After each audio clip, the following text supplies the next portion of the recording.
Welcome back to Mac Turk Sports, and in this video I'm gonna rate the top 10 best players of the Euro 2024 in my opinion.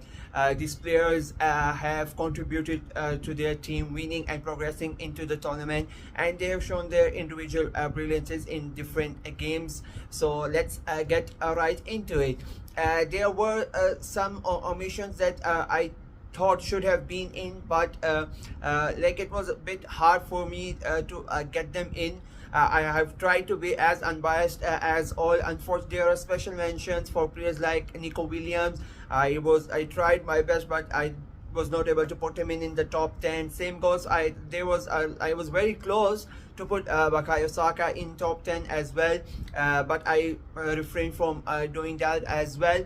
So as I said, I've tried to be as unbiased as well. There was a shout for Madashali. I wanted to bring him in the top 10 as well, the Georgian goalkeeper, but I refrained from doing that as well. So these were my special mentions. So now let's get into the top 10 that I have selected.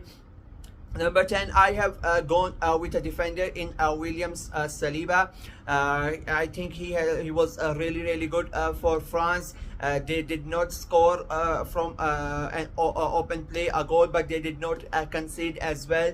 And I think he was one of the main reasons for that. He kept every big striker he played against very quiet, and this was his first major tournament for France. He had two good seasons for Arsenal, so this was his first international showing, and I think he has come out of it with flying colors. A great tournament for him, and there's a great future for William Saliba for club and country, and he has proved in this tournament that he's here to stay, and that he's sort of a leader for the French team going forward.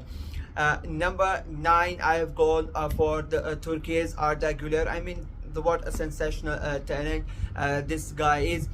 He has scored a goal, provided a couple of assists in the tournament. His overall play was really good, especially in the round of 16 when Hakan Çalhanoğlu was suspended. He needed to step up, and he stepped up really well. He controlled the game. He pulled the strings for Turkey in the entire competition, and I think he has a great future ahead for him. Real Madrid are really lucky to have him, and so are Turkey. So he was really good in the entire tournament. Number 8, I mean, this guy is nowhere to be seen, and then he's everywhere. This guy is basically like like a fine wine.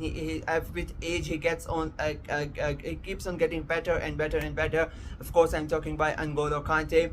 2 man of the match awards in the tournament. As with Saliba, he was like the main holding point of France, that he controlled everything that happened in the French team, and he helped them move forward as much as possible in the tournament, and I think he really deserved to be in my top 10.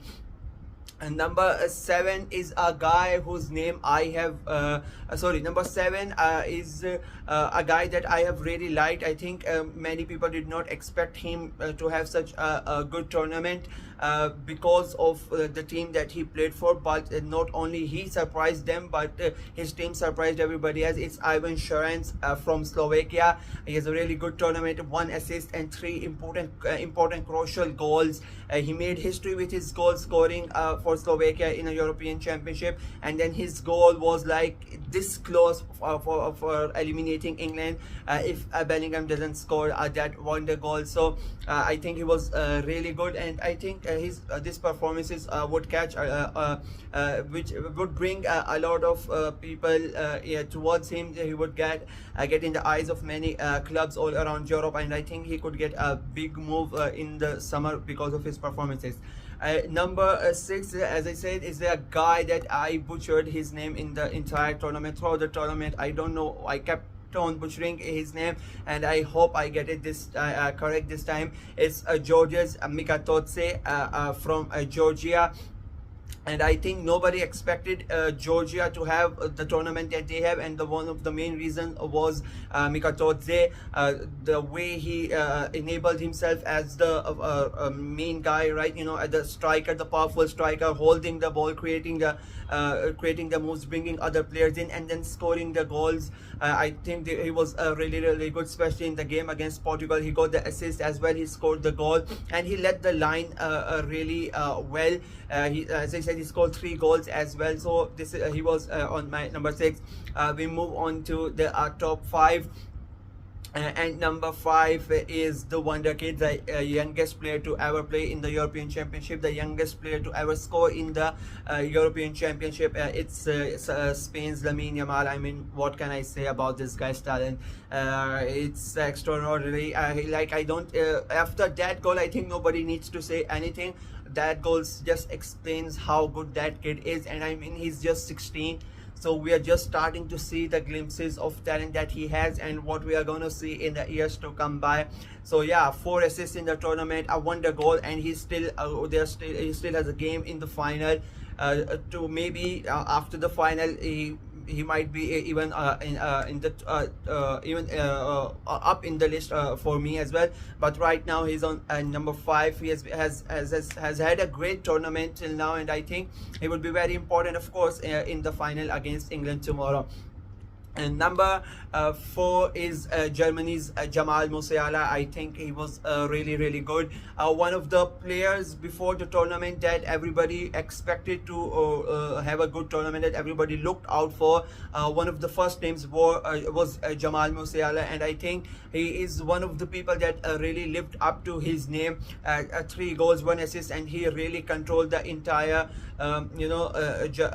Germany side. He pulled the strings, he controlled the midfield, he made them click, he made them play. So it was a really good tournament for him. Unfortunately for him in Germany, they got out in the quarterfinals, but for Musiala it was a really good tournament and a great showing, and he showed what a great talent he is. Number 3, now this guy, I mean, nobody expected his team or him, especially him, to have such a tournament, especially with the season that he had. There were question marks because of him and other players in the front for his team. I'm talking about Netherlands, and I'm talking about Cody Gakpo. I mean, what a tournament he has had. He has somehow he has become the footballer, the player that Liverpool thought he would be when they bought him. His seasons with Liverpool has not been great. He's been up and down season, but in the Euros he has been really great. 3 goals, a couple of assists, and the way he carried his team single-handedly, bringing them back in the games when they were all out of it. Like, it was a really good tournament, great performance from Cody Gakpo. So he was number 3 for me. And then top 2 spots, it went both of them are Spanish. Number 2, Fabian Ruiz. I mean, 2 goals, 2 assists, and the way he has performed in midfield has been really good. Not only controlling the ball defensively wise, and then making those runs and taking scoring the goals. I mean, if you are in a side with Rodri and Pedri in midfield and you outshine them, just so shows how great you have been in the tournament. And is one of the big reasons that France are able to score Spain are France have not scored the goal. Spain are able to score as much goals as they have, because he helps them, he gives them an extra edge. Opposition teams are worried about him as well. He has become a really goal threat, which many people did not expected him to be. And number 1 is his counterpart, Dani Olmo. I mean, what a tournament this guy is having. 3 goals, a couple of assists, and he is everywhere when he comes into the place. And you need to realize, first a couple of games he did not really start. He came on as a substitute, but then he has cemented his place in the team. He has been really good, and I don't think him being dropped in the final tomorrow. He has to start no matter what, and he has been really good all over the play. I mean, the front 5-6 of Spain have been really good, so it was very hard for me to pick and choose who I should put in the top 10, but I think the ones that I have put really deserve to be in there. So yeah, Dani Olmo has been really good again. playing that a sort of a number 10 role, switching, interchanging with the wingers, interchanging with the midfield. The entire front five of Spain, they change their positions constantly, and it helps them, and it puts the opposition in the problem, because you really don't know from which side which player is gonna come and attack you. So that has helped them in a massive way, and Dani Olmo has been a star for them in the tournament, and I think he will be very important in the final tomorrow. So this was my top 10 players for the Euro 2024. Let me know what you guys think of my list, and who are your standout players of this competition. Let me know in the comment section below. Like the video and subscribe to the channel. Until next time, bye bye.